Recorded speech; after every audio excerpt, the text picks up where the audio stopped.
Hello everyone, welcome to next vlog. मैं हूं जोजो वीली और आप लोगों के लिए लेकर आया हूं एक और नया व्लॉग जिसके अंदर आज हम एक्सपीरियंस करने वाले हैं Mahindra 3XO AX5 petrol manual variant.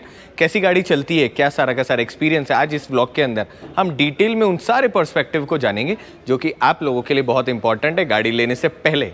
मगर उससे पहले अगर आप मेरे चैनल पर नए हो तो चैनल सब्सक्राइब करें, वीडियो को लाइक करें, कमेंट बॉक्स में बताएं कि अगला व्लॉग हम कौन सा बनाएं। और अगर आपको भी रियल टाइम इन गाड़ियों का एक्सपीरियंस लेना है तो इस वक्त मैं आया हुआ हूँ KS मोटर्स के VKI वाले आउटलेट पर।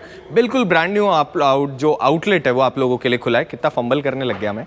ब्रांड न्यू आउटलेट खुला है उन सब लोगों के लिए जो इस जोन के अंदर रहते हैं। तो अब आप लोगों को मेन KS मोटर्स का जो आउटलेट है वहाँ जाना नहीं पड़ेगा। यहाँ पर आपको आराम से सुकून से अच्छा एक्सपीरियंस मिल जाएगा। सेम टाइम विद्याधर नगर की जो खुली खुली रोड है वहाँ पर आप अपनी गाड़ी को जैसे मैं टेस्ट कर रहा हूँ वैसे अच्छी तरीके से टेस्ट कर सकते हैं। तो डिस्क्रिप्शन में कॉन्टैक्ट नंबर और इनका एड्रेस है, जाओ परेशान करो, फॉलो करो, बहुत सारे सवाल पूछो और अपने लिए एक अमेजिंग कार लो। और एक इम्पॉर्टेंट बात वो ये है कि ये जो TGDI वाला जो इंजन है पेट्रोल मैनुअल वाला, ये आपको बाकी जो कहते हैं ना, कई सारे मुझसे लोग सवाल पूछते हैं AX7 में इंजन कैसा है, इसके बारे में बताओ। तो भैया जैसा इसमें चलेगा वैसे ही बाकी के अंदर चल रहा होगा। और इस वीडियो में विल ट्राई कि हम ब्रेकिंग, पावर, परफॉर्मेंस, हैंडलिंग, उन सारे पर्सपेक्टिव के ऊपर बात करें। पर फिर भी अगर कुछ रह जाता है तो आप लोग क्या करिएगा, आप मुझे कमेंट करिएगा। विल ट्राई कि हम उन सारे के सारे पर्सपेक्टिव पे अलग से और एक्सपीरियंस क्रिएट कर पाए, क्योंकि हमने आप लोगों से वादा करा है। तो हम पूरी की पूरी 3XO की सीरीज लेकर आ रहे हैं जिसमें हम बहुत सारे सवालों के जवाब देंगे। तो आइए वीडियो को शुरू करते हैं और जानते हैं इस कार के अद्भुत एक्सपीरियंस के बारे में। सो दोस्तों पेश करते हैं AX5 पेट्रोल मैनुअल। सबसे पहले शुरू करते हैं ऑल ओवर लुक्स की तरफ से। तो सबसे पहले आगे की तरफ कुछ इस प्रकार की आपको लाइट्स मिलती है। नीचे की तरफ इस वाले वेरिएंट में फॉग लैंप नहीं आते। सेम टाइम पर जो स्ट्रक्चर है वो सब गाड़ियों का सेम है, क्योंकि राजस्थान का वेदर बहुत ज़्यादा गर्म है और हार्श है, इसीलिए मैक्सिमम लोग वाइट कलर प्रेफर कर रहे होते हैं। सो ये भी उन लोगों के लिए सवाल का जवाब है। जैसे आप इधर की तरफ देखेंगे, फ्रंट में आपको डिस्क ब्रेक मिलते हैं, रेयर में भी आपको डिस्क ब्रेक मिलते हैं और 6 एयरबैग मिलते हैं आपको स्टैंडर्ड। अब जैसे आप टायर साइज़ की बात करें तो 205/65R16 के इसके अंदर आपको अलॉय व्हील्स मिल रहे होते हैं। अभी गाड़ी के अंदर कुछ एक्सेसरीज लगी हुई है, वो भी आप लोगों को दिखा देते हैं। तो जब आप नई गाड़ी लेंगे तो आपके लिए वो अच्छा खासा ट्यूटोरियल हो जाएगा। सबसे पहले ऊपर की तरफ यहाँ पर रेन वाइजर लगे हुए हैं, महिंद्रा की ब्रांडिंग, उसके साथ बहुत ही खूबसूरत यहाँ पर क्रोम। जैसे नीचे की तरफ देखोगे वैसे डोर क्लैडिंग आपको यहाँ पर मिल रही होती है। साथ ही के अंदर यहाँ पर डोर प्रोटेक्टर छोटा सा आपको मिलता है। ऑल ओवर इससे गाड़ी का कैसा लुक आता है वो भी यहाँ पर देख सकते हैं। अब चलते हैं पीछे की तरफ। क्या पीछे की तरफ भी कुछ एक्सेसरी है? नहीं दोस्तों, पीछे की तरफ आपको इस मॉडल में वाइपर मिल रहे होते हैं, साथ में डिफॉगर मिल रहा होता है और कुछ इस प्रकार का रेयर का लुक। XUV 3XO की पीछे की तरफ ब्रांडिंग और कुछ इस प्रकार से दिख रही होती है। अब हम क्या करते हैं, हम सबसे पहले चलाना शुरू करते हैं। जैसे आप देखते हैं वैसे ही आपको मिलती है स्वैग वाली की। यहाँ से हमने गाड़ी को अनलॉक करा और एक मिनट रुको यार, मुझे लगता है चाबी गलत में लेकर आ गया लगता हूँ। सबसे पहले चाबी तो कुछ इस प्रकार की आपको स्वैग वाली की मिलेगी। और सबसे पहले गाड़ी स्टार्ट करते हैं, अंदर बैठते हैं और अंदर ड्राइवर सीट का आपको बेसिक कंफर्ट दिखाते हैं। अब दोस्तों जैसे ही गाड़ी आप अंदर बैठने लगते हैं वैसे एक और बहुत बड़ा फैक्टर, हमने चाबी ढूंढ ली। यहाँ से हमने गाड़ी अनलॉक करी। सेम टाइम पर यहाँ पर कोने पर आपको रिक्वेस्ट सेंसर मिल रहा होता है। तो जब भी आप गाड़ी के अंदर बैठेंगे कीलेस एंट्री आपको यहाँ पर मिल रही होती है। तो यहाँ से हमने कुछ इस प्रकार से गाड़ी खोली और जैसे अंदर की तरफ बैठते हैं वैसे अच्छा खासा आपको यहाँ पर स्पेस मिल जाता है। गाड़ी में बैठने के साथ ही इस वाले वेरिएंट के अंदर हालांकि आपको स्वैग वाली की तो मिलती है, मगर ये वाला जो वेरिएंट है AX5 वाला, इसके अंदर आपको पुश स्टार्ट मिल जाता है। तो हम क्या करते हैं, यहाँ से सबसे पहले पुश स्टार्ट को ऑन कर लेते हैं और उसी के साथ के अंदर कर देते हैं यहाँ से वॉल्यूम बंद। वॉल्यूम बंद करना बहुत ज़्यादा इंपॉर्टेंट है, क्योंकि थंबनेल के अंदर थोड़ा सा पंगा हो जाता है। मतलब थंबनेल मतलब क्या, गर्मी ज़्यादा है ना तो थोड़ा सा इंसान फंबल करने लगी जाता है। भाई साहब राजस्थान का वेदर है इस वक्त 46 डिग्री सेल्सियस गूगल पर, और कार के अंदर मेरे को दिखने को मिल रहा है 45 अभी और कई जगह 50। तो सबसे पहले हमने सीट बेल्ट लगा लिया है और अब डिटेल में इस गाड़ी को देखते हैं, समझते हैं, फील करते हैं। तो सबसे पहले यहाँ से हमने कर ली गाड़ी न्यूट्रल, हैंड ब्रेक नीचे उतार दिया। मैनुअल आपको कुछ इस प्रकार का हैंड ब्रेक मिल रहा होता है और हम गाड़ी के सारे फीचर्स को एक एक करके एक्सपीरियंस करते हैं। तो सबसे पहले एक तो करते हैं ORVM सेट। तो यहाँ पर आपके पास में बटन है जिससे आप ORVM सेट कर सकते हो। यहाँ से हमने पकड़ा, प्रॉपर जॉयस्टिक है, यहाँ से आप इसे कंट्रोल कर सकते हो। अच्छे खासे वाइड आपको मिरर मिलते हैं। इस तरफ गए हम, और इधर वाला जो ग्लास है उसको भी हमने हमारे हिसाब से सेट कर लिया। सेम टाइम मैनुअल IRVM आपको मिल रहा होता है, तो बीच में से अच्छा खासा बड़ी साइज़ का है। ऑल्दो पीछे की तरफ आपको 3 जो हेडरेस्ट है वो मिल रहे होते हैं, मगर उसके बाद में भी आपकी विजिबिलिटी यहाँ से बिल्कुल भी ब्लॉक नहीं होती। अगर रोशनी आ रही है तो आप ऐसे इसको जो मैनुअली कर सकते हो चेंज। अब ये तो रही यहाँ की सारी बातें। सामने की तरफ आपको यहाँ पर नेविगेशन मिल रहा होता है। और भाई साहब एक चीज़ ना ऐसा है, देखो दोस्तों, एक तो सबसे बड़ी बात, बहुत सारे लोग हर कार चलाने पर कहते हैं कि यार ऐसा थोड़ी ऐसा थोड़ी ऐसा थोड़ी। जैसे कार में आप बैठते हो, whatever you are feeling, मैं वही सारी चीज़ों के ऊपर बात करूँगा। तो एक तो जैसे मैं अंदर बैठा हूँ ना, क्लच जो है, क्लच का ट्रैवल थोड़ा सा एक्स्ट्रा लगा मुझे, क्योंकि मैं थार वाला महिंद्रा वाला आदमी हूँ, तो मुझे उससे कोई प्रॉब्लम नहीं है। पर क्लच बहुत ज़्यादा सॉफ्ट है, मतलब अंति सॉफ्ट है इस गाड़ी के अंदर। अब नया कैसा है वो तो अभी हमें पता है, बाद में कैसा होगा वो लोग तो आप मुझे कमेंट करके बताइएगा। सो यहाँ से हल्की सी अपनी विजिबिलिटी चेक कर लेते हैं और गाड़ी को थोड़ा सा आगे की तरफ यहाँ से कर लेते हैं। सो देखो, एक तो पेट्रोल है ना, पेट्रोल ओवर साइलेंट है, आपको पता भी नहीं चलता पेट्रोल के अंदर की गाड़ी भी चल रही है ओवर साइलेंट। सो ये तो हमने करी गाड़ी सेट। अब एक भैया उनका वेट करते हैं, क्योंकि हमको एक और बंदा चाहिए ना हर चीज़ों को टेस्ट करने के लिए। तो जैसे भैया आएंगे उसके बाद वो बाकी टेस्ट हम करेंगे पूरे। सो दोस्तों, जर्नी से पहले सबसे पहले आज हमारे जो को पैसेंजर है हल्का सा उनसे बात करा देते। तो भैया हेलो। हेलो। हमारे वीडियो में मुक्का देना जरूरी है, तो मुझे बताओ, अपना नाम बताओ। मेरा नाम तनिष पारिक है। सो तनिष भैया आज हमारे नेविगेटर है, कई जगह यही ड्राइव करेंगे। तो सबसे पहले गाड़ी के अंदर आपको 6 गियर ट्रांसमिशन मिलता है, और साथ के अंदर हमारा बड़ी साइज का फ़ोन होकर भी आराम से हमने हमारा नीचे फ़ोन रख दिया है। वायरलेस फ़ोन चार्ज हो रहा है और अच्छा खासा वायरलेस पैड है, जिसके बाद यहाँ पर आपके पास में थोड़ा सा और गैप मिल रहा होता है। एंड अब हम चलाना शुरू करते हैं वो गाड़ी जो कि 50 मिनटों के अंदर कितनी बुक हुई थी? 50,000 जी। 50,000 गाड़ियाँ बुक हो गई। मुझसे बहुत सारे लोग एक सवाल पूछ रहे थे कि पहले लॉट में गाड़ी लेनी चाहिए या सेकंड लॉट में लेनी चाहिए। मैंने उनको एक ही बात बोली थी भैया, मैंने कहा भैया फर्स्ट लॉट में आप गाड़ी ले लोगे तो मिल तो जाएगी, बाद वालों first lot in the sense जिन्होंने पहली बार बुक करा दी, पहले बुक जो इंतजार करते। दोस्तों मैं आपको सच बता रहा हूँ, महिंद्रा की गाड़ियों का एक रूल बना रखा है महिंद्रा ने, अगर आपने महिंद्रा की गाड़ी बुक कराने में लेट कर दिया तो वो गाड़ी तब मिलेगी जब वो फैशन से बाहर हो चुकी हो, कि उसका अगला वेरिएंट आने वाला हो, जैसे कि थार। Otherwise not possible. और ये बात ऐसी नहीं है कि मैं ब्रांडिंग के लिए बोल रहा हूँ, पर ये रियलिटी है। तो अब वापस आ जाते हैं इस तरफ। अब एक तो ना स्टीयरिंग जो है, स्टीयरिंग का नीचे से यहाँ पर आपके पास में बटन मिलता है, जिससे आप स्टीयरिंग को ऊपर और नीचे सेट कर सकते हो, ऊपर और नीचे, मगर टिल्ट मिलता है, टेलीस्कोपिक नहीं मिलता। अब दोस्तों एक काम करते हैं, सबसे पहले इस गाड़ी को लेकर हम जाएंगे हाईवे पे। हाईवे पे थोड़ा चलाने के बाद हम जाएंगे सीधे के सीधे इसको लेके हल्का सा ऑफ द रोड, और ऑफ द रोड के बाद में ऑल ओवर देंगे आपको कंक्लूजन। तो सबसे पहले अगर मैं बात करूं ऑल ओवर फील की, अच्छा डिसेंट हॉर्न आपको मिलता है। एक तो हॉर्न पैड बहुत अच्छा है और अच्छा खासा हॉर्न। जब मैं मिरर्स की बात करूं तो मेरी मिरर्स की विजिबिलिटी बिल्कुल भी ब्लॉक नहीं है। अगर मैं अंदर की तरफ बात करूं स्पेस की, तो बहुत अच्छा स्पेस है। और उसके साथ ही एक बहुत बड़ी चीज़ जो अच्छी लगती है मुझे वो ये है कि बकेट फिनिश जो सीट्स है ना, उसमें ना मेरी जैसी पर्सनैलिटी वाला जो इंसान है ना, मेरा 70 किलो तो वज़न है, 165 सेंटीमीटर मेरी हाइट है, मेरे हिसाब से ऊपर की तरफ भी मुझे अच्छा खासा कंफर्ट मिला हुआ है।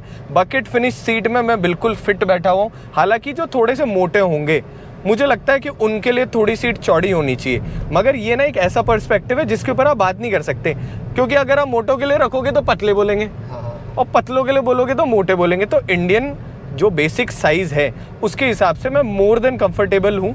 अगर मैं IRVM की बात करूँ तो मेरी प्रॉपर यहाँ से विजिबिलिटी आ रही है।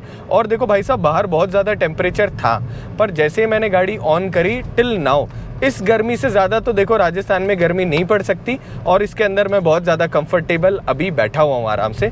सेम टाइम अगर मैं आगे के डिस्प्ले की बात करूँ तो इस धूप में भी ये जो डिस्प्ले है इसमें मेरी विजिबिलिटी बहुत अच्छी है। मगर एक बहुत बड़ी चीज़ से मुझे प्रॉब्लम हो रही है, और वो प्रॉब्लम पता है क्या है? गाड़ी का क्लच इतना सॉफ्ट है ना कि इसके बाद में मैं कुछ दूसरी गाड़ी चलाऊंगा ना भैया, हाँ आप चले जाओ भैया, फ़ोन पर आप बात कर रहे हो, मुझे ऐसे लगता है कि इसके क्लच के बाद में भैया मैं कोई दूसरी गाड़ी चलाऊंगा ना तो मुझे उसका क्लच बहुत ही ज़्यादा ऑड लगेगा। हालांकि मुझे डीजल जब चलाऊंगा तो हम उसके भी क्लच के बारे में बात करेंगे, क्योंकि पेट्रोल का क्लच सॉफ्ट होता है। मगर महिंद्रा ने पिछले कुछ सालों के अंदर जो चीज़ों का चेंज हुआ उनमें से बहुत बड़ा चेंज है कि ऑल ओवर गाड़ी की जो रिफाइनमेंट है उसमें आपको बहुत बड़ा फ़र्क महसूस होता है। सेम टाइम जो नया इंटीरियर है, इसके अंदर जो स्क्रीन है ये दिखने में बहुत ज़्यादा खूबसूरत है, ऑल्दो रिफ्लेक्शन होने की वजह से हो सकता है उतनी ज़्यादा आपको क्लियर ना दिख रही हो। भैया की यहाँ पर भी धूप आराम से बच रही है। बट महिंद्रा, एक छोटी सी चीज़ मैंने वॉक अराउंड में भी आप लोगों को बोली थी यार, XUV 700 में आप इन साइड मिरर्स जो आते हैं, ऊपर के कर्टेन्स आते हैं, ये स्लाइडर बना रहे हो यार, इसमें दे दो यार, टॉप मॉडल में दे दो, कोई प्रॉब्लम नहीं है, मगर टॉप में दे दो ताकि हम जैसे लोग थोड़े से और ज़्यादा कंफर्टेबल हो जाएं। अब दोस्तों, गाड़ी चलाते वक्त कुछ और चीज़ों के बारे में आप लोगों को बताते हैं। सबसे पहले ऊपर की तरफ यहाँ पर आपके पास में एक सिंगम वाला सनग्लास रखने की जगह मिल रही होती है। सो जितने भी लोग सनग्लास ओन करते हैं कि यार सनग्लास गाड़ी में मैक्सिमम टाइम रहता है, उन लोगों के लिए थोड़ी सी चीज़ें आसान हो जाती है। सेम टाइम एक चीज़ जिस पे आपकी बार बार नज़र लगेगी कि यार ये क्या चीज़ दिख रही है मुझको, वो है फ्रंट के अंदर नेविगेशन। सो जब भी आप कार चला रहे होते हैं आपको फ्रंट के अंदर यहाँ नेविगेशन मिल रहा होगा। और अच्छी बात ये है कि सपोज़ करो अगर आपको इस नेविगेशन को बढ़ाना हो तो जैसे आप ये वाला बटन लॉन्ग प्रेस करके रखते हो, वैसे ही आपकी गाड़ी के अंदर ये नेविगेशन पूरी की पूरी स्क्रीन पे हो जाता है। अब इस नेविगेशन का सिर्फ एक थोड़ा सा फ़र्क है, वो ये है, भाई साहब दोनों तरफ देख के आराम से लो, बड़े बड़े ट्रक्स, फ़र्क इतना सा है कि क्योंकि ये मैप माई इंडिया पे चल रहा होता है। सो अगर आप चाहो किसी गूगल मैप के थ्रू चलाना तो वहाँ पर ये नहीं चल रहा होता। अब अगर हम बात करें तो हमको ये नॉर्मल चलाने में ज़्यादा अच्छा लगता है क्योंकि इसमें आपको बेसिक सारी इन्फॉर्मेशन मिल जाती है। अभी हम फर्स्ट गियर में, जैसे आप यहाँ पर देखेंगे आपके पास में गियर इंडिकेशन भी आ रहा होता है। सेम टाइम आप यहाँ पर देखेंगे तो एक एरो बना हुआ दिखेगा। इट मीन्स एक गियर बड़े में होते तो हमारी गाड़ी ज़्यादा अच्छा चलती। तो गाड़ी के अंदर गियर शिफ्टर तो दिखाता है पर गियर शिफ्ट एडवाइज़र भी मिलता है, जिसकी वजह से आपकी ऑल ओवर जो माइलेज है वो अच्छा रहे। चलो भैया अब हम सेकंड में डाल लेते हैं। गियर शिफ्टर की साइज़ बहुत अच्छी है, आराम से इसको आप शिफ्ट कर सकते हो। सेम टाइम इसका प्लेसमेंट बहुत प्रॉपर है और रगिड मजबूत जैसा महिंद्रा में आता है वैसे का वैसे आपको मिल रहा होता है। एक चीज़ जो कि नई कार्स में आप बैठोगे तो परेशान होते हो, वो होता है कि जैसे आप रेड लाइट पे रुकते हो वैसे ही गाड़ी बंद हो जाती है। तो उसके लिए यहाँ पर आपके पास में स्टार्ट एंड स्टॉप का बटन मिलता है। आप चाहें इसको बंद कर दें, उसके बाद ये फंक्शन डीएक्टिवेट हो जाता है। एंड बहुत सारे लोग मुझसे सवाल पूछ रहे होते हैं कि कंपनी को ऐसा फंक्शन क्यों देना है जिससे कि प्रॉब्लम हो, मैं नहीं चाहता हूँ इस फंक्शन को काम में लेना। तो दोस्तों, ये गवर्नमेंट नॉर्म्स के हिसाब से फंक्शंस बने हुए हैं जिसको हर गाड़ी में आपको देना ही पड़ेगा। तो आपको पसंद हो या ना हो, फंक्शन तो रखना पड़ेगा। बट अगर आप मुझे कमेंट करके बोलोगे तो विल ट्राई कि हम इस फंक्शन के बारे में बात कर पाए कि ऐसी क्या तिगड़म लगाई जाए कि ये फंक्शन जो है इसे हरदम के लिए आप डीएक्टिवेट कर सको। मगर उसके लिए आपको करना क्या है, आपको नीचे की तरफ बहुत सारे कमेंट करने हैं, स्टार्ट एंड स्टॉप डीएक्टिवेट। तो हम इसके ऊपर एक डिटेल्ड में कोई ना कोई तिगड़म वाला वीडियो भी आप लोगों के लिए जल्दी से लेकर आएंगे। सो दोस्तों, सबसे पहले हम जो गाड़ी है इसको फर्स्ट गियर के अंदर चलाते हैं और आप लोगों को दिखाते हैं कि फर्स्ट गियर में जो गाड़ी है वो मैक्सिमम किस आरपीएम तक जाती है। सो आप अगर बात करें तो 4000 आरपीएम, अगर मैं 5000 आरपीएम तक जाता हूं तो मेरी गाड़ी 40 की स्पीड पे जा रही होती है। अब हम सेकंड गियर डालते हैं और उसके बाद में फिर से 5000 आरपीएम तक आ जाते हैं। तो अगर मैं सेकंड गियर की बात करूं और 5000 आरपीएम तक आता हूं तो अप्रॉक्सीमेटली मेरी गाड़ी 75 जा रही होती है। अब मैं अगर थर्ड गियर की बात करूं तो थर्ड गियर के अंदर जो गाड़ी है 5000 आरपीएम तक वो मेरी 107 जा रही होती है। और इसके आगे भी हम जा सकते हैं पर जाएंगे नहीं, क्योंकि भाई साहब गाड़ी में थर्ड गियर में ही ये गाड़ी 107 जा रही है। तो आप मुझे कैलकुलेशन करके बताओ कि सिक्स्थ गियर में कितनी जा सकती है। आप मुझे कमेंट करके बोलोगे तो अगला जो भी हम व्लॉग बनाएंगे उसके अंदर इस गाड़ी को कोशिश करेंगे कि हम कहीं पर टॉप स्पीड भी चेक करें। अभी हम सिर्फ 0 to 100 टेस्ट करेंगे, वो भी हल्का सा हमको जब खाली स्ट्रेच मिलेगा वहाँ। अब दूसरी चीज़ जो हम टेस्ट करने वाले हैं वो है गाड़ी की ब्रेकिंग। सो ब्रेकिंग में आप मुझे बताओ कि किस स्पीड में आप चल रहे होते। मेरे हिसाब से 100 के ऊपर ब्रेक मारनी चाहिए। क्या लगता है आपको? 100 के ऊपर इस गाड़ी की हम ब्रेकिंग टेस्ट करते हैं। सो भैया एक काम करो, कैमरा पकड़ो एक बार और हम आ जाते हैं 100 की स्पीड में। थोड़ा सा टाइट पकड़िएगा क्योंकि अपन क्या करने वाले हैं, हम लगाने वाले हैं पूरे ब्रेक। हम आ गए 100 पर और हमने गाड़ी के पूरे ब्रेक जाम कर दिए। अब सबसे अच्छी बात क्या क्या हुई? पहला, एक तो चारों इंडिकेटर काम करना शुरू कर दिए, जो कि 300 से में भी काम कर रहे होते थे और 700 में भी काम करते थे।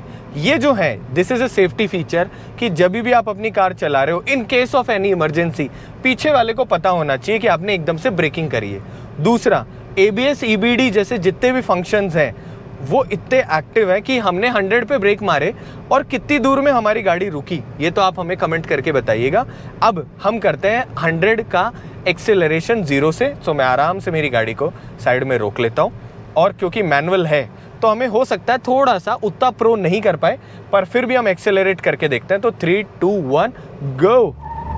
First gear wheel spin, second gear wheel spin, third gear wheel spin, और कितनी देर में हम 100 आए ये तो आप हमें कमेंट करके बताइएगा। बाकी भाई साहब जस्ट इमेजिन करो, पेट्रोल इंजन जो है वो आपको थर्ड गियर में व्हील स्पिन दे रहा है, इससे बड़ी बात और क्या हो सकती है। अब इसके अंदर कुछ चीज़ें और अमेजिंग है, वो ये है कि जब आप इस कार को चला रहे हो तो शहर में भी चलाओगे और इसी कार को आप हाईवे पे भी चलाओगे। तो भैया मुझे एक बात बताओ, चारों टायरों में डिस्क ब्रेक है, ब्रेकिंग भी अच्छी हो गई, थर्ड गियर के अंदर आपकी गाड़ी 100 जा रही है, वो भी हमने टेस्ट कर लिया, मगर अगली चीज़ होती है हैंडलिंग। अब जो कि मैं आप लोगों को बता रहा था कि कार के अंदर आपके पास में बहुत बटर स्मूथ स्टीयरिंग मिलता है, और वो इसलिए मिलता है क्योंकि कार में आपको इलेक्ट्रिकल स्टीयरिंग मिलता है। हाइड्रोलिक जो स्टीयरिंग होता है वो थोड़ा सा भारी रहता है, पर इलेक्ट्रिकल स्टीयरिंग बहुत ही ज़्यादा कंफर्टेबल होता है। मगर इसमें भी आपके पास एक हैक है, वो ये है, इधर की तरफ आपके पास एक बटन है, आप जैसे ही इस बटन को दबाते हैं वैसे ही नॉर्मल, स्पोर्ट्स और कंफर्ट, तो मैं इस वक्त क्योंकि स्पोर्ट्स मोड में हूँ तो मैं इस वक्त स्पोर्ट्स में इसको कर देता हूँ। जैसे आप इसे स्पोर्ट्स में करेंगे वैसे ही गाड़ी का स्टीयरिंग हल्का सा भारी हो जाता है। अब इससे फ़ायदा क्या होता है, जब भी आप अपनी कार को लेकर हाईवे पर चला रहे होते हो तो आपको कॉन्फिडेंस ही अलग आ जाता है, बिल्कुल स्पोर्ट्स कार जैसे क्या, जैसे आपको स्टीयरिंग मिलता है। मगर अगर किसी को स्टीयरिंग फिर भी लाइट चाहिए तो यहाँ बटन दबाकर आप अपनी गाड़ी का स्टीयरिंग वापस लाइट कर सकते हो। सो टिल नाउ अगर हम हाईवे के कंफर्ट की बात करें तो गाड़ी को चलाने में बहुत ही ज़्यादा मज़ा आ रहा है। सेम टाइम आपकी जो विजिबिलिटी है वो बहुत अच्छी है। हालांकि कंपनी ने हमें पहले ही बोला था कि इस हिसाब से बोनट बना है, बोनट की जो डिज़ाइन है, ऑल ओवर जो अंदर बैठने की डिज़ाइन है वो इस तरीके से कंपनी ने रखी है कि जब भी आप कार चला रहे हो तो आपकी आगे की विजिबिलिटी बहुत अच्छी होनी चाहिए, और हम सब एसयूवीज़ को इसी बात के लिए जानते हैं। एक और बहुत अच्छी चीज़ जो मुझे लगती है वो ये है कि इस वाले वेरिएंट में स्पेशली आपको ना सीट एडजस्टमेंट में हाइट एडजस्टमेंट मिलता है। तो जो भी लोग कम हाइट के हैं वो अपने आप सीट ऊंची करके आगे की तरफ देखने का उनका लोड नहीं होता। आपकी सीट आपकी ऊंची होने के बाद आपकी विजिबिलिटी बहुत अच्छी होती है और बिल्कुल आप किंग की तरह गाड़ी के ऊपर बैठ रहे होते हो। अब ये तो रही यहाँ की बातें, अब और क्या क्या गाड़ी में है। और गाड़ी के अंदर आपको वायरलेस फ़ोन चार्जर के अलावा यहाँ पर क्लाइमेट कंट्रोल एसी मिलता है, और क्लाइमेट कंट्रोल एसी भी मिलता है डुअल। अब डुअल एसी का देखो सबसे बड़ा फ़ायदा ये है कि मेरी और भैया की कभी लड़ाई नहीं होगी, है ना। भैया अपने हिसाब से क्लाइमेट कंट्रोल सेट करके रखो, मेरे को मेरे हिसाब से क्लाइमेट कंट्रोल सेट रखने दो। तो इस वजह से हमारा ऑल ओवर जो कंफर्ट है वो थोड़ा सा और ज़्यादा इन्हांस हो जाता है। ऑल दो बहुत सारे लोग इस बारे में भी कमेंट कर रहे होते हैं मुझे कि एक ही कार में आप लोग बैठ रहे हो, तो अगर आप एक हीट कर दो या कोल्ड कर दो तो भी ऑल ओवर गाड़ी में तो आपका टेम्परेचर वही रहेगा ना। पर दोस्तों फ़र्क है, क्या होता है, मुझे थोड़ा सा ज़्यादा एसी पसंद है, भैया को हो सकता है नॉर्मल एसी पसंद हो। उस केस के अंदर हमारे ऊपर डायरेक्ट जो हवा लगती है उसको अगर आप थोड़ा सा चेंज कर लो तो उससे ज़्यादा बड़ी बात कुछ भी नहीं हो सकती। दूसरी, आपको ना जो हम ब्रेकिंग की बात कर रहे थे, गाड़ी की ब्रेकिंग कुछ ज़्यादा ही एफिशिएंसी अच्छी है। अब इसका ना एक फैक्टर है, वो ये है कि अगर आप कोई भी पुरानी गाड़ी से XUV 3XO पर स्विच कर रहे होगे, जो कि टेस्ट ड्राइव के अंदर अगर आप जाओगे तो आपको ऐसा लगेगा भी, तो आपको एटलीस्ट कुछ दिनों के लिए ना आदत डालनी पड़ेगी। दिस इज़ नॉट लाइक आप कार में बैठते इन ब्रेकों के लिए आप आदी हो जाओगे, क्योंकि एफिशिएंसी ज़्यादा है। तो आप अपनी पुरानी कार के बाद में इसमें बैठते हो, आप कहते हो यार ब्रेक कुछ ज़्यादा ही तेज़ लग रहे हैं, और ऐसा होता भी है क्योंकि पुराने में पीछे ड्रम होते हैं, आगे ब्रेक होते हैं, पुरानी गाड़ी होती है, तो उस वजह से ब्रेकिंग एफिशिएंसी कम हो जाती है। मगर यहाँ ब्रेकिंग एफिशिएंसी वैसी की वैसी रहेगी, जिसकी वजह से आपको थोड़े टाइम में आदत डालनी पड़ेगी। तो आप मुझे बताना और क्या क्या चीज़ें करनी चाहिए। हालांकि बहुत सारे लोग एक और सवाल पूछते हैं, वो ये होता है कि यार नई गाड़ी में किस बात का ध्यान रखना चाहिए। तो दोस्तों जब भी आप एक नई कार लें, प्लीज़ उस इंजन को सेटल होने दें, रवां जिसको बोलते हैं ना, रवां होना। तो कम से कम 1000 किलोमीटर तक आपको अपनी कार को बहुत तरीके से चलाना चाहिए। आराम से चलाओ जब तक कि इंजन स्ट्रेस में नहीं आ रहा। उसके बाद में अगर आप वैसी की वैसी गाड़ी रखते हो तो आपके इंजन की लाइफ बहुत ज़्यादा इंक्रीज हो जाएगी। अब दोस्तों गाड़ी के अंदर जितने भी बटन्स हैं उनके बारे में थोड़ी सी और बात कर लेते हैं। सबसे पहले एसी की अगर मैं बात करूं तो यहाँ पर हमारे पास 2 डायलर्स हैं जिससे कि आप अपना अपना टेम्परेचर मेंटेन कर सकते हो। एक से आप स्पीड कम ज़्यादा कर सकते हो, मतलब फैन स्पीड के लिए नीचे की तरफ आपको यहाँ पर बटन मिल जाते हैं। सेम टाइम कूलिंग आपको कम ज़्यादा करनी है उसके लिए आपको यहाँ बटन मिल जाते हैं। डुअल जोन ऑन करना उसके लिए यहाँ बटन मिल जाते हैं। और उसी के साथ के अंदर आपके पास में नीचे की तरफ बटन मिल जाता है मेमोरी फंक्शन का। सो आप मेमोरी फंक्शन के हिसाब से सेट कर सकते हैं। अब ये तो रही यहाँ की बात। अब दूसरी बात करते हैं गाड़ी के अंदर जो कि है टॉर्क टेस्ट की, जिसके बाद में हम स्टीयरिंग कंट्रोल्स के बारे में बात करेंगे। तो हमने उसके लिए क्या करा, हमने हमारी गाड़ी को 5th गियर में ले लिया।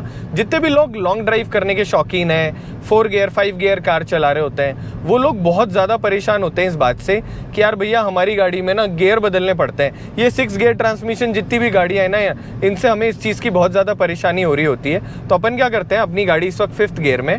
आप मुझे बोलो मिनिमम क्या स्पीड रखें रैंडम? 45।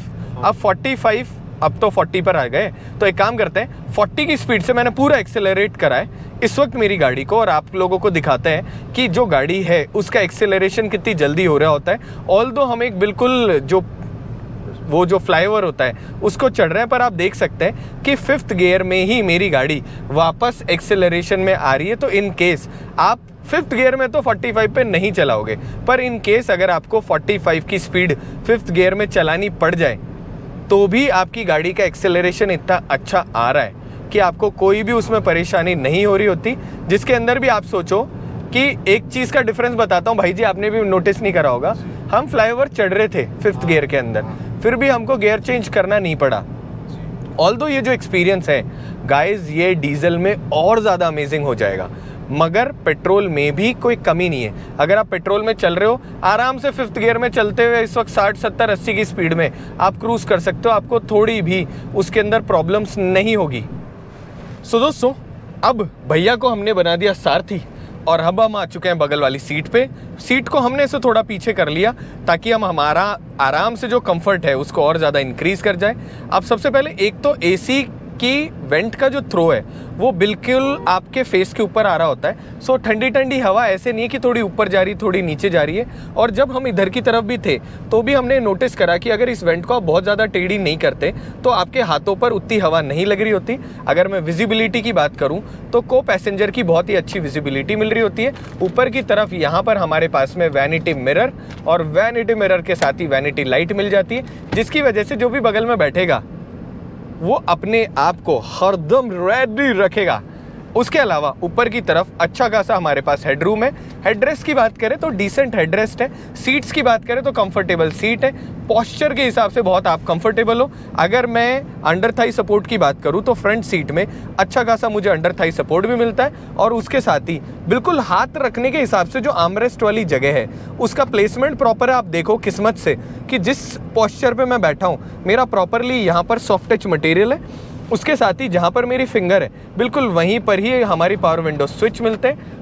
ये बहुत ही अच्छी बात है। सेम टाइम क्योंकि गाड़ी का इंटीरियर वाइट है, हल्का सा ब्लैक है, तो इस पूरे के पूरे वेरिएंट के अंदर आपको क्लोस्ट्रोफोबिनेस बिल्कुल भी नहीं महसूस होती। बिल्कुल एरी एरी आपको फील हो रहा होता है। भैया एक बात, आपकी हाइट कितनी है? मेरी 5.11। तो 5.11 भैया की हाइट है, और उसके हिसाब से करीब करीब इतना सारा हेडरूम भी यहाँ पर मिल रहा है। सेम टाइम पर नीचे की तरफ जब आप देखते हैं तो भैया के पैर जो हैं वो भी प्रॉपरली अंदर की तरफ आ रहे हैं, और ब्रेकिंग दिखा रहे हैं भैया हमको करके कैसी काम कर रही है। सो दोस्तों आगे की तरफ अगर मैं बात करूँ को पैसेंजर साइड तो 100% पास फैमिली कार। नीचे की तरफ जब आप इस तरफ देखते हो तो आपके पास अच्छा खासा यहाँ पर भी स्पेस मिलता है जिसमें आप बहुत सारा सामान रख सकते हो। अच्छा खासा बड़ी साइज का ग्लव बॉक्स। हालांकि जब हम लंबी रोड ट्रिप पर जाएंगे तो इस ग्लव बॉक्स में यहाँ पर जो आपके पास स्पेस है, यहाँ पर जो स्पेस है वहाँ पर इसके बारे में बात कर रहे होंगे कि वो कैसा क्या। और अब देखो भैया ने चेंज कर ही लिया। मैंने बहुत ज़्यादा ठंडी कर रखी थी गाड़ी लो पर, भैया ने यहाँ 22 सेट कर रखा है और मैंने अभी भी लो कर रखा है। हालांकि राजस्थानी आदमी थोड़ी सी गर्मी में रहने की आदत है, मगर भैया 50 डिग्री सेल्सियस पे टेस्ट भी तो करें कि ठंडक काम कैसी कर रही है। इसके अलावा यहाँ पर आपको हैज़र्ड लाइट का बटन मिल जाता है, ऊपर की तरफ म्यूजिक कंट्रोल मिल जाता है। उसके साथ ही ये जो है भाई साहब बिल्कुल फ्लूडिक आपको ये स्क्रीन मिल रही होती है। अलग से हमने स्क्रीन के ऊपर वीडियो बना दी है कि दोनों स्क्रीन कैसे कैसे काम कर रही होती है। उसके साथ में यहाँ पर डेडिकेटेड बटन है और ये दिल वाला बटन दबाने पर जितने भी सिंगल लौंडे हैं उन सबको कमिटेड होने का ऑफर मिल जाता है। मतलब बटन दबाओ और उनकी शादियाँ कन्फर्म। सही बोल रहा हूँ ना मैं? सो जितने भी सिंगल हैं जल्दी जाओ 3XO खरीदो और जैसे लव बटन दबाओगे वैसे आप कमिटेड हो जाओगे। मैंने भी तो दबा दिया तो हो सकता है मेरे भी कमिटेड हो ही जाऊं। सो बेसिकली आपके पास फेवरेट का बटन मिलता है। अगर आपको भी कोई भी चीज़ पसंद है जिसको आप बार बार यूज़ करना चाहते हैं और यहाँ पर उसका बटन नहीं है तो उस बटन को लॉन्ग प्रेस करके आप उसे फेवरेट में भी कन्वर्ट कर सकते हैं। तो ये तो रही यहाँ की बातें। अब मैं चलता हूँ पीछे की तरफ और दिखाते हैं आपको थर्ड रो का कंफर्ट। अब दोस्तों आगे से हम आगे पीछे की तरफ अगेन वही हैंड रेस्ट आपको मिल रहा होता है, मतलब आर्म रेस्ट मिल रहा होता है। उसके साथ में कभी स्पेस जिसमें आप चिल्लर विल्लर बहुत सारी चीज़ें रख सकते हो। नीचे की तरफ आपके पास पीछे की तरफ भी जगह मिलती है जिसमें आप बहुत सारी बॉटल्स रख सकते हो या कोई छोटा मोटा स्नैक वगैरह रख सकते हो। सेम टाइम पीछे की तरफ हालांकि सीट कवर अभी ब्रांड न्यू गाड़ी है लगे हुए हैं। यहाँ पर आपको मैगजीन होल्डर मिल जाता है। पीछे की तरफ मैगजीन होल्डर होने की वजह से इसमें भी हमारे जैसे मैगजीन तो नहीं रखते, पढ़ने लिखने वाले लोग नहीं हम, पर पीछे की तरफ यहाँ पर हम बहुत सारा छोटा मोटा सामान रख देते हैं। ऊपर की तरफ यहाँ पर ग्रैब हैंडल मिल रहा होता है और उसके साथ में बहुत ही कुशनी आपको हेडरेस्ट मिलते हैं। तो कहीं पर भी आपको इस हेडरेस्ट या सीट में कोई दिक्कत महसूस नहीं होगी क्योंकि हमारी लग्जरी थोड़ी प्रो रखी है। तो जब आप यहाँ देखेंगे तो आपके पास में एक हैंडरेस्ट मिल जाता है और उस आर्म रेस्ट हैंडरेस्ट में आपको यहाँ पर प्रॉपर कप रखने की जगह मिलती है। आप चाहें तो फ़ोन वगैरह भी रख सकते हैं। अगर आप आराम से 2 लोग ट्रैवल कर रहे हैं तो आपके पास में अच्छी खासी जगह है। बट उसी के साथ में अगर 2 की जगह 3 हो तो अगर आप सेंटर में यहाँ पर बैठ रहे होते हैं तो हालांकि बीच वाली जो सीट है वो तो बच्चों के जैसे ही बनी हुई होती है, उतनी कंफर्टेबल नहीं है जितनी साइड वाली है, बट फिर भी आप आराम से बैठ सकते हो और आपको इज्जत भी दी है क्योंकि आपको बीच में हेडरेस्ट भी दे रखा है। सो सेंटर पैसेंजर के लिए आपके पास हेडरेस्ट भी मिलता है, 2 पॉइंटर सीट बेल्ट मिलती है, ऊपर की तरफ यहाँ पर एक रीडिंग लैम्प मिलता है और उसके साथ ही वापस आ जाते हैं इस तरफ क्योंकि हल्की सी ये बकेट फिनिश ज़्यादा है। अगर अंडर थाई सपोर्ट की बात करें तो जब मैंने पैर आगे की तरफ डाल रखे हैं तो प्रॉपरली मेरे पास डिसेंट या अंडर थाई सपोर्ट मिल रहा होता है और उसी के साथ के अंदर यहाँ पर नीचे की तरफ भी आप पैर हल्के से कोई लंबा आदमी हो तो नीचे की तरफ कर सकता है। उसके साथ में पीछे की तरफ आपको 2 डेडिकेटेड AC वेंट मिल रही होती है और बीचों बीच यहाँ पर आपको स्पेस मिलता है जिसमें आप छोटा मोटा फ़ोन जैसी चीज़ें रख सकते हो। नीचे की तरफ 12 वोल्ट का सॉकेट होने की वजह से टायर इन्फ्लेटर कैंपिंग का कुछ भी सामान आप काम में लेंगे तो भी ज़िंदगी आसान रहेगी। और यहाँ पर आप मोबाइल चार्ज के लिए एक C टाइप पोर्ट मिलता है, तो एक बंदा है तो C टाइप पोर्ट यूज़ कर लो, एक से ज़्यादा है तो 12 वोल्ट का सॉकेट लगा दो। अब ये तो रही यहाँ की बातें। कोने पर यहाँ पर आपको स्पीकर मिलते हैं, वापस बंद कर देते हैं, जिसकी वजह से म्यूज़िक जो है वो गाड़ी में बहुत अच्छा, क्योंकि कॉपीराइट का नाटक है इसलिए आपको इस गाड़ी में हम म्यूज़िक सिस्टम नहीं सुना सकते कि उसका साउंड कैसा है, बट बिलीव मी बहुत ही अच्छा साउंड आपको मिल रहा होता है। अब अगर पीछे की तरफ बात करें तो अच्छी खासी आपको यहाँ पर ट्रंक मिल जाती है जिसमें आप बहुत सारा सामान रख सकते हो। साथ में आप साइड में देखेंगे तो SRS एयरबैग की आपको ब्रांडिंग देखने को मिलती है जिसकी वजह से सारे इंसान हो जाते हैं सेफ। स्टैंडर्ड बेस वेरिएंट से ही इस गाड़ी के अंदर आपको 6 एयरबैग्स मिल रहे होते हैं। अब अगर आप सेंटर की बात करें तो दोस्तों एक तो सेंटर से आपकी विजिबिलिटी बहुत अच्छी है। कमेंट करके मुझे बताना इस ऑल ओवर विजिबिलिटी के बारे में। सेम टाइम यहाँ से आपके पास में मैनुअली कुछ इस प्रकार से आप जो सनरूफ है इसका ये कर्टेन ओपन कर सकते हो। अब अच्छी बात ये है कि AX5 में आपको सनरूफ भी मिल रही है। अब ये हार्ड शेल है जिसकी वजह से धूप बिल्कुल भी नहीं आती और आपके पास डिसेंट साइज़ की यहाँ सनरूफ मिलती है। क्लॉस्ट्रोफोबिनेस महसूस नहीं होता, ठंडी ठंडी हवा का मज़ा ले सकते हो। एंड सबसे अच्छी बात क्या है कि सनरूफ छोटी है, नहीं तो बड़ी सनरूफ से तो वैसे भी लोग बच्चे सुखा लेते हैं। सो प्लीज़ सनरूफ जो है वो हवा के लिए बनी हुई है। प्लीज़ अपने बच्चों को सनरूफ में से बाहर ना निकालें। ये ज्ञान नहीं है, ये आपके और आपके बच्चों की सेफ्टी के लिए एक इम्पॉर्टेंट बात है। बाकी आपकी मर्जी, समझदार आदमी हो, जो मर्जी आए वो करो। अब इसके अंदर जो आपके पास में टॉप वेरिएंट मिलता है उसमें अच्छी बात ये है कि उसके अंदर आपकी पैनोरामिक सनरूफ मिल रही होती है जिसकी वजह से ये जो फील है ये थोड़ा सा एनहांस हो जाता है। अब कितने लोग हैं जो AX7 की टेस्ट ड्राइव देखना चाहते हैं या कोई से भी वेरिएंट की टेस्ट ड्राइव देखना चाहते हैं, कमेंट करो, जल्दी से बताओ। अब ये तो रहा यहाँ का एक्सपीरियंस, पर कुछ मिस हो रहा है क्या? यस, बहुत सारे वो पर्सपेक्टिव जिसके ऊपर ये व्लॉग बन रहा है वो मिस हो रहा है। तो अब हम क्या करते हैं, हम इसको चलाते हैं थोड़ा सा ऑफ द रोड और एक्सपीरियंस करते हैं उन सारे पॉट होल्स और ख़राब रास्तों को जो कि भारत देश में कई बार आपको मिल रहे होते हैं। सो दोस्तों, मेन रोड से आ चुके हैं हम हल्का सा ऑफ द रोड, बल्कि हल्के से ज़्यादा ही है। हमारे आगे थार चल रही है, आप एक बार रास्ता दिखा सकते हो। सो अच्छा खासा कंट्री साइड में भारत देश की वो रोडें जो कि रोडें बची नहीं है। अगर मैं उन रास्तों की भी बात करूं तो भी आई एम वेरी कंफर्टेबल। अभी अगर बात करूं, गाड़ी की स्टेबिलिटी में कोई भी प्रॉब्लम नहीं है। और हो सकता है कई जगह ना गोप्रो इतना ज़्यादा उस चीज़ को समझा नहीं पाता, पर आप ये देखो कि अभी हम अच्छे खासे ख़राब रास्तों में चल रहे हैं, मगर वहाँ पर गाड़ी को कोई भी प्रॉब्लम नहीं है। अब ऐसी प्रॉब्लम ना होने के दो बहुत बड़े कारण हैं। पहला, एक तो महिंद्रा बिल्ट ही ऐसे कामों के लिए हो रखी है कि आप ऐसे उबड़ खाबड़ रास्तों पर तो चलाओगे प्री डिफाइंड। मगर उसी के साथ ही आप देखो सामने की तरफ जब आप देख रहे हो तो यहाँ पर रोड ही नहीं बची है दोस्तों। फ्रंट के अंदर आपको इंडिपेंडेंट सस्पेंशन मिलता है जो कि अपना काम खूब बहुत तरीके से कर रहा है, और उसके साथ में स्टेयरिंग जो है ये भी आपको ऐसा कंफर्ट दे रहा है जो कि बहुत अच्छा है। अगर मैं ऑल ओवर कंक्लूजन की बात करूं सस्पेंशन से रिलेटेड, तो मुझे ऐसे लग रहा है कि मैं इनको ना अगर 10 आउट ऑफ देना चाहूँ कि आउट ऑफ 10 कितना, तो मैं इनको 7.5 देना चाहूँगा, क्योंकि 2.5 वाला जो पैच है वो और अच्छा हो सकता है। पर क्योंकि अगर आप उसे और अच्छा करने की कोशिश करोगे तो उससे आपको नुकसान ये मिलेगा कि ऑल ओवर आपकी जो गाड़ी है उसके अंदर आप जिसे कहते हैं ना कि अगर आप उसे सॉफ्ट कर दोगे तो रोड पे अच्छा नहीं रहेगा, अगर उसे हार्ड कर दोगे तो आपको वहाँ परेशानी होगी। तो अब हमने क्या करा, हमने ग्रेवल आगे की तरफ थोड़ा और हार्डकोर ग्रेवल है, मगर उससे पहले हल्की सी हम गाड़ी को सैंड में लेकर जाते हैं ताकि हम सैंड में भी इसको एक्सपीरियंस कर पाएँ। ट्रैक्शन कंट्रोल होने के बाद में भी यहाँ पर वो बहुत ही ज़्यादा आपको परेशान नहीं कर रहा होता। गाड़ी आपकी बहुत स्टेबल है, प्रॉपरली आप चला पा रहे हैं। और ये जो खड्डे हैं ना आपके मिट्टी वाले खड्डे, इसमें भी सस्पेंशन आराम से चल रहा है। अब सबसे बड़ी बात जो मुझे थोड़ा सा कई बार डर लग रहा है और हमारे व्यूअर्स को भी वो डर लगता है, वो ये लगता है कि यार मेरी जो गाड़ी है उसके अंदर कंपनी 201 mm ग्राउंड क्लियरेंस मुझे बोल रही है। ये ग्राउंड क्लियरेंस रियल लाइफ में कितना ज़्यादा है या कम है?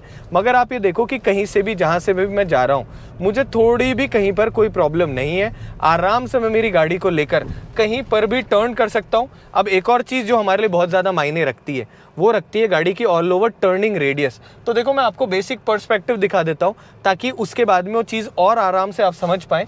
मैंने स्टीयरिंग पूरा काट रखा है, 5.3 मीटर इस गाड़ी का टर्निंग रेडियस है। और आप देख सकते हैं कि अगर मैं टर्निंग की बात करूं तो आराम से मेरी गाड़ी टर्न हो जाती है। और अगर मैं आपको बाहर निकल के दिखाऊं ना तो गाइज आप देख सकते हो कि ये ऑल ओवर जो टर्निंग है ये कितना सा हमारा पैच है। भैया एक मिनट में, हमारे क्या व्यूअर्स जो है ना, हमारे व्यूअर्स थोड़े से मेरी तरह ही हार्डकोर R&D वाले। सबसे पहले एक तो लोकेशन बताना मुझे कि ऑल ओवर लोकेशन आपको कैसी लगी। अब आप इधर की तरफ जब देखेंगे तो आप देख सकते हैं कि ये मैंने सेंटर लिया और इस सेंटर के सिर्फ इतने से ही जोन के अंदर आपकी गाड़ी टर्न हो जाती है, जो कि अगर मैं कंपेयर करूं तो एक मेरा पूरा का पूरा 2 लेन वाला जो हाईवे होता है उतने से पैच में मेरी गाड़ी घूम जाती है। अंदर की तरफ मुझे जो सबसे अच्छी बात लगी ना वो ये थी कि ऑल ओवर गाड़ी की साइज़ जो है वो ऐसी कंपनी ने रखी है जो कि आपको कहीं से भी टर्न करने के लिए सपोर्ट कर देती है। मगर उसी के साथ में पीछे की तरफ 3 अडल्ट अच्छे साइज़ के बैठ भी सकते हैं। और उसके अलावा जब इस तरफ आप देखते हैं जो कि टॉप सीक्रेट जगह है तो आप देखेंगे कि यहाँ पर आपके पास में अच्छा खासा बूट स्पेस मिल रहा होता है जिसके अंदर आप बहुत सारा सामान रख सकते हैं। बस मुझे एक छोटा सा फैक्टर ये लगता है कि ये वाली जो जगह थी ना जहाँ पर ये लॉक और अनलॉक होता है, अगर इसके अंदर यहाँ पर हल्की सी कोई शेप होती ना या फिर यहाँ हल्की सी कोई शेप होती तो आसान हो जाता, क्योंकि ये बटन जो है इसको थोड़ा सा अंदर यहाँ फिंगर लगा के खोलना थोड़ा सा टास्कफुल हो जाता है। एंड आई रियली विश कि मेरा वीडियो जो महिंद्रा की R&D टीम देख रही है वो इस बात को समझे। दूसरी चीज़, पेट्रोल इंजन कितनी आवाज़ करता है वो भी आपको यहाँ से सुना देते हैं। हल्की सी एग्जॉस्ट की आपको आवाज़ सुनाई देती है। एंड सेम टाइम जब आप इंजन की बात करें तो गाइस बिल्कुल साइलेंट इंजन है। देखो तो बाहर की आपको कोई भी आवाज़ यहाँ पर नहीं सुनाई दे रही होती। अब दोस्तों आप देख सकते हो कि कैसे रास्ते पर हम चला रहे हैं इस गाड़ी को और फिर भी कोई प्रॉब्लम नहीं है। सस्पेंशन आराम से इन सारी चीज़ों को हैंडल कर रहा है और अंदर से तो हमने आपको दिखा दिया था, हमने सोचा आपको बाहर से भी दिखा देते हैं गाड़ी को कि कैसा ऑल ओवर आपका एक्सपीरियंस है। चलाने के अंदर कोई प्रॉब्लम नहीं है, ऑल ओवर ड्राइव के अंदर कोई भी प्रॉब्लम नहीं है एंड सेम टाइम पर जितने भी खड्डे हैं इनमें आराम से गाड़ी आगे की तरफ निकल पाती है। सो दोस्तों, एक ऐसी कार जो कि रोड पे चलने के लिए बनी हुई है, साथ के अंदर हल्का फुल्का कंट्री साइड रोड पे जाने के लिए बनी हो, अगर हम उसको लेकर आ जाते हैं फुल्ली ऑफ रोड तो वो कुछ अलग ही एक्सपीरियंस होने वाला है।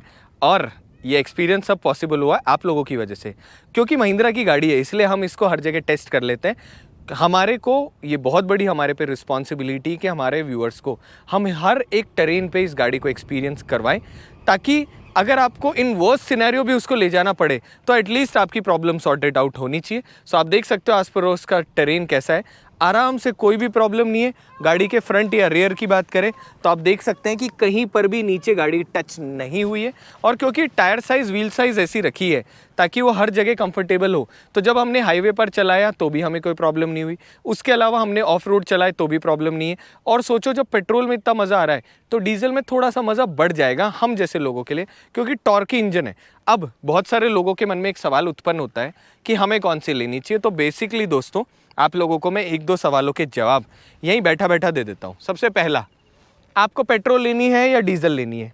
सो अगर आपकी रनिंग कम है तो आप पेट्रोल लेना, अगर आपकी रनिंग ज़्यादा है तो आप डीजल लेना। दूसरा सवाल जो आप लोगों के मन में बार बार आ रहा होता है, और बहुत सारे लोग मुझसे सवाल पूछ भी रहे होते हैं कि मुझको जो गाड़ी लेनी है, मुझको क्या होता है, मुझे जो गाड़ी लेनी है वो मैनुअल लूँ या ऑटोमेटिक लूँ? तो देखो, अगर आपके घर वालों को दे रहे हो, फीमेल्स को दे रहे हो जिनको ज़िंदगी में कंफर्ट चाहिए, आपको भी शहर में आप बहुत ज़्यादा गाड़ी चलाते हो, आपको कंफर्ट चाहिए, तो आप लोग प्लीज़ हाथ जोड़ के विनती ऑटोमेटिक लेना। ऑटोमेटिक कैसे चलती है इसके ऊपर अलग से एक वीडियो बना देंगे।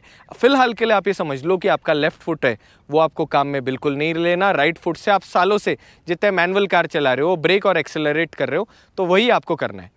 अगर आप लोगों को चाहिए कि नहीं यार मुझे वो कार वाला फन चाहिए, वो फील चाहिए, तो आप मैनुअल लेना, क्योंकि मैनुअल में फ़न है। वन सेकेंड, आपको माइलेज जो है वो थोड़ा सा और एक्स्ट्रा आ रहा होता है इन सेंस ऑफ मैनुअल। तो अगर आप ऑटोमेटिक लोगे थोड़ा माइलेज कम आएगा, अगर आप मैनुअल लोगे माइलेज थोड़ा ज़्यादा आएगा। सेम टाइम आपको कॉस्ट एफिशिएंसी आपके लिए मायने रखती है कि यार जो मैं लाख रुपए क्यों खर्च करूं जब मुझे मैनुअल आती है और मेरे पैर का दुख सुख भी मैं झेल लूँगा, तो भी आपको मैनुअल लेनी चाहिए। अगर मेरा रिकमेंडेशन मानो कि मुझे कौन सी गाड़ी लेनी मेरी फेवरेट है, तो मैं लूँगा डीजल क्योंकि मेरी रनिंग बहुत अच्छी है, मैं लूँगा टॉप वेरिएंट क्योंकि मुझे उसमें फ़ीचर बहुत सारे चाहिए, और मैं लूँगा ऑटोमेटिक क्योंकि मुझे ज़िंदगी में आराम भी तो चाहिए। और एडास के फीचर भी आपको ऑटोमेटिक में ही काम करते हैं, मैनुअल में करते हैं, पर अडेप्टिव क्रूज़ कंट्रोल वाला जो सबसे कोर फीचर है वो सिर्फ आपको ऑटोमेटिक में मिलता है। उस फीचर के बारे में जानना हो तो आप प्लीज़ मुझे कमेंट करिएगा, तभी हम उसके ऊपर वीडियो बनाएंगे। और बहुत सारा प्यार दो यार, इस वीडियो को अपने दोस्तों के साथ शेयर करो, क्योंकि जैसे ही वो शेयरिंग रेशियो बढ़ता है तभी तो हम मोटिवेट होंगे और बहुत सारे वीडियो बनाने के लिए। तो ये तो रही हमारी बातें, अब हम चलते हैं वापस और फिर जो स्क्रीन है उसके फंक्शंस दिखाते हैं आप लोगों को। अब दोस्तों हम इसको रिवर्स में लगाते हैं और आपको रिवर्स कैमरा की क्वालिटी भी दिखा देते हैं। दिन का टाइम है, प्रॉपरली आप यहाँ से कैमरा देख सकते हो। साथ के अंदर दोनों जो मिरर्स हैं इनका प्लेसमेंट भी ढंग का है, तो आराम से हमें रिवर्स का प्रॉपरली दिख रहा होता है। So here we go. पीछे की तरफ एक भैया है, भैया अपनी मोटरसाइकिल आगे और पीछे कर रहे हैं। सो प्रॉपरली आप यहाँ से देख सकते हैं। साथ में दो पार्किंग सेंसर भी आपको दिख रहे होते हैं, और जिनकी मदद से जब आप गाड़ी पार्क करते हैं तो ज़िंदगी में थोड़ा सा आराम बढ़ जाता है। अब हम ये देखते हैं कि प्रॉपर जब आप इसको पीछे की तरफ लेते हैं तो कहाँ से टू टू करना शुरू कर देते हैं। तो यहाँ आने के बाद हमने ली पीछे, और हमने ली थोड़ी और पीछे, और पीछे, अरे टू तो कर ले, यस। तो यहाँ पर आते ही गाड़ी ने आवाज़ करनी शुरू कर दी। मैं आपको ऑल ओवर जो सेंसर है उनसे गाड़ी की दूरी दिखा देता हूँ। तो हमने यहाँ पे लगाया, और पीछे की तरफ अप्रॉक्सीमेटली जब सेंसर काम करते हैं, तो क्योंकि गाड़ी के पास में ये ज़्यादा था तो अप्रॉक्सीमेटली इस सेंसर से इसकी दूरी जो है ये करीब करीब मेरे टांग से थोड़ी सी एक्स्ट्रा है। तो इतनी दूरी के अंदर आपके सेंसर काम करने लग जाते हैं। अटेंशन टू डिटेल और बहुत सारी चीज़ें, फॉर एग्जाम्पल जब आप अंदर की तरफ स्क्रीन की तरफ देखते हो तो आप नोटिस करोगे भैया कि स्क्रीन में भी आपके पास में टायर डायरेक्शन दिखा रहा होता है। तो आप मुझे बताओ, कोई दूसरी कार है जिसमें टायर डायरेक्शन दिखता है? सो ये एक बहुत बड़ा फैक्टर है जो आपको मिल रहा होता है। उसके साथ ही जब आप यहाँ देखते हो तो आपको ये वाली जो सीट बेल्ट है इसका भी एडजस्टमेंट मिलता है कि आप सीट को अपने हिसाब से एडजस्ट कर सकते हो। तो सपोज करो किसी की हाइट कम है तो वो उस हिसाब से रख लेगा, किसी की हाइट अच्छी है तो थोड़ी सी ऊपर करके रख लेगा। सो दोस्तों ऑफ रोड पर तो हमें इस गाड़ी में बहुत ज़्यादा मज़ा आया। हर लेवल पर हमने इसे टेस्ट कर लिया। हैंडलिंग, सिटिंग पॉस्चर, विजन सब कुछ बहुत अच्छा। और सबसे बड़ी बात, इस वक्त इस गाड़ी में हमको बिल्कुल वैसा ही कुछ फील आ रहा है कि यार कौन सा टेरेन बचा है इस गाड़ी को चलाने के लिए। ऐसा लगता ही नहीं कि आप ऑफ द रोड जाकर इस गाड़ी को चला रहे हो। Suspension are super smooth. पर उसमें भी मैं आपको एक सजेशन और देता हूँ, अगर कभी भी आपकी कोई भी कार हो, अगर आप हल्का सा भी ऑफ रोड जाते हो तो आप क्या कर सकते हो, आप टायर प्रेशर थोड़ा सा कम कर सकते हो, जिसके बाद में आपका कंफर्ट जो है वो थोड़ा सा वापस इन्हांस हो जाएगा। और ये तो रही यहाँ की बातें। अब आ जाते हैं वापस इस तरफ। जैसे आप स्क्रीन में देखते हैं वैसे ही आपके पास में फ्यूल एफिशिएंसी आपके पास आ रही होती है। उसके अलावा आपके पास में यहाँ पर ड्राइवर इन्फो में बहुत सारी चीज़ें मिल जाती है। नेविगेशन आप यहाँ से शुरू कर सकते हैं। अगर इस स्क्रीन की बात करें तो आप म्यूजिक सिस्टम डायरेक्टली यहाँ से एक्सेस कर सकते हैं। और उसके साथ ही आपके पास में क्रूज कंट्रोल के इधर की तरफ जो बटन है वो भी बहुत हैंडी है, प्रॉपरली एक्सेस करना आपके लिए आसान हो जाता है। अब क्या है, क्रूज कंट्रोल जो नॉर्मल वाला है वो तो हम सबको मालूम है कि ये क्रूज कंट्रोल वाला बटन दबाया, इसके बाद में क्रूज कंट्रोल सेट करा। जैसे ही आप क्रूज कंट्रोल सेट करते हो वैसे ही आपका क्रूज कंट्रोल एक्टिव हो जाता है।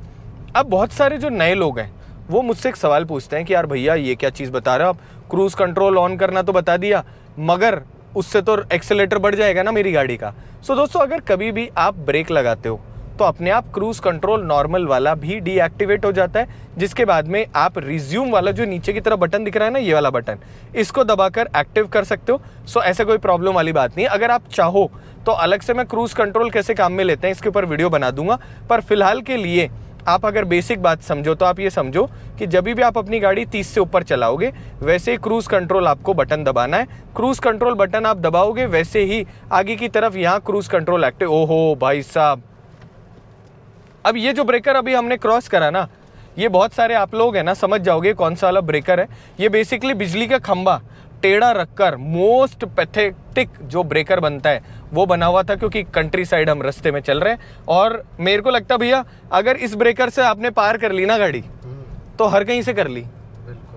तो 201 mm यहाँ काम में आ रहा होता है। इसीलिए महिंद्रा ने बनाया कि ये जो आपके पास में ये वाले जो ब्रेकर हैं इनसे आपको गाड़ी बचानी है। और हाँ, एक चीज़ और मोस्ट इम्पॉर्टेंट, मुझे कमेंट करना आप लोग कि कितने सारे लोग वो हैं जिनकी मोटरसाइकिल या कार ये खंबे वाले जो ब्रेकर आते हैं इनके ऊपर टच हुई हुई है।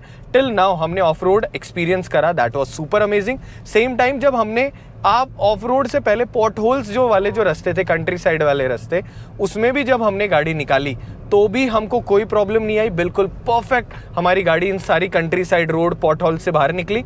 अब जो लास्ट चीज़ हम टेस्ट करने वाले हैं उसी के लिए हम वेट कर रहे थे, वो था भीड़ भाड़ का ट्रैफिक। सो जब अब हम वापस शोरूम की तरफ जाएंगे तो उस ट्रैफिक को भी हम एक्सप्लोर करेंगे और तब आपको बताएंगे कि ऑल ओवर ट्रैफिक में गाड़ी की हैंडलिंग कैसी है।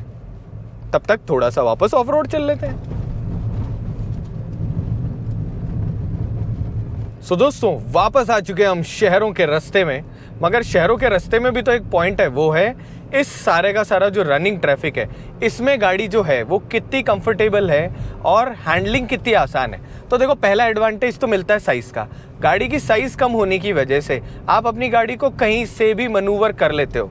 और जो ट्रैफिक है उसके अंदर आपको इस बात का फ़ायदा इतना ज़्यादा मिल रहा होता है कि जितने भी मेट्रोपॉलिटन सिटी वाले लोग होंगे वो ये समझ जाएंगे कि आपकी गाड़ी आप कहीं से भी काट सकते हो। एंड बोनट की क्योंकि विजिबिलिटी अच्छी है तो आप ये देखोगे कि आगे की तरफ जब आप देखते हो तो आपकी गाड़ी को कहीं से भी आप लेकर जब जा रहे होते हो तो आपको कोई भी परेशानी नहीं होती। आपको जहाँ भी स्पेस मिलता है आप अपनी गाड़ी को परफेक्टली वहाँ फिट कर लेते हो और आराम से लेकर बाहर की तरफ चले जाते हो। सो शहर का जो ट्रैफिक है इसके अंदर गाड़ी चलाना बहुत आसान भी हो जाता है और अमेजिंग भी हो जाता है। मगर इसमें ना एक बहुत डिजिटल गिमिक वाली चीज़ आपको महिंद्रा में मिलती है, वो दिखाते हैं आप लोगों को। वो है जैसे आप इंडिकेटर देते हो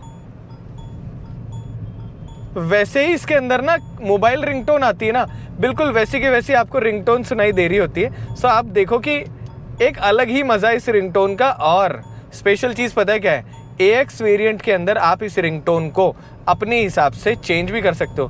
तो अगर आपको ये ट्यू ट्यू नहीं चाहिए तो ट्यू ट्यू दूसरा वाला भी आप सुन सकते हो। अब ये जो पूरा का पूरा एक्सपीरियंस है ना कि अंदर वाली स्क्रीन में क्या फीचर है, इसके ऊपर तो हमने डेडिकेटेड वीडियो बना चुके हैं, प्रॉपर वीडियो। और अब आते हैं वीडियो के कंक्लूजन पर। तो देखो दोस्तों, टिल नाउ जो भी हमारा ऑल ओवर एक्सपीरियंस है, चलो रुक जाते हैं, आगे की तरफ कुछ गाड़ियाँ पास हो रही है। सो टिल नाउ एक्सपीरियंस की बात करते हैं। सबसे पहले एक तो गाड़ी है बिल्कुल नई, तो नई होने की वजह से जितने भी लोग गाड़ी लेकर हम जा रहे हैं मुड़ मुड़ के देख भी रहे होते हैं, पूछ भी रहे होते हैं कितने की आई, कौन सी गाड़ी है, ओहो महिंद्रा ने नई कार लॉन्च कर दी क्या, इलेक्ट्रिक है क्या, तो ऐसे बहुत सारे सवाल। सो इलेक्ट्रिक है क्या, इसका तो हम उन्हें भी जवाब देते हैं, आपको भी बता देते हैं। 400 करके महिंद्रा की गाड़ी आती है, सेम प्लेटफॉर्म पे बेस्ड। अगर आपको उसका एक्सपीरियंस लेना है तो उसको भी आप जल्दी जाकर चलाकर देख कर आइए, महसूस करके आइए। सो 400 तो इलेक्ट्रिक हो गई। दूसरा, बहुत मज़ा आया, पेट्रोल बहुत रिफाइंड है। माइलेज क्या है, ये एक बहुत बड़ा आप लोगों का सवाल हो सकता है। माइलेज के बारे में अभी हम बात नहीं करेंगे, क्योंकि जब हम गाड़ी full tank to full tank चलाएंगे तभी माइलेज के ऊपर बात कर पाएंगे। And thank you so much KS Motors, हमको इतने बिजी शेड्यूल में से गाड़ी देने के लिए, ताकि हम ये कंटेंट बना पाए। तो आप लोगों का बहुत ज़्यादा शुक्रिया। और जो भी लोग हैं जिनको भी गाड़ी